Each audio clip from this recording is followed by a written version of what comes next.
Welcome to Let's Talk Library with your host, Annie Archive. Let's talk secondary sources. So last time we talked about primary sources and how they are artifacts like letters and diaries and boats and swords, anything really, that was made or were made during a specific time period being studied. Secondary sources, on the flip side, are things that are put together after the fact and by people who were not alive during that specific time period being studied.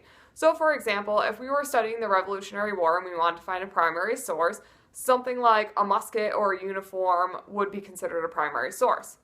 If we wanted secondary sources, we would look to books or articles or documentaries talking about the Revolutionary War, but written way after the fact of the Revolutionary War and by people who were not a part of the Revolutionary War.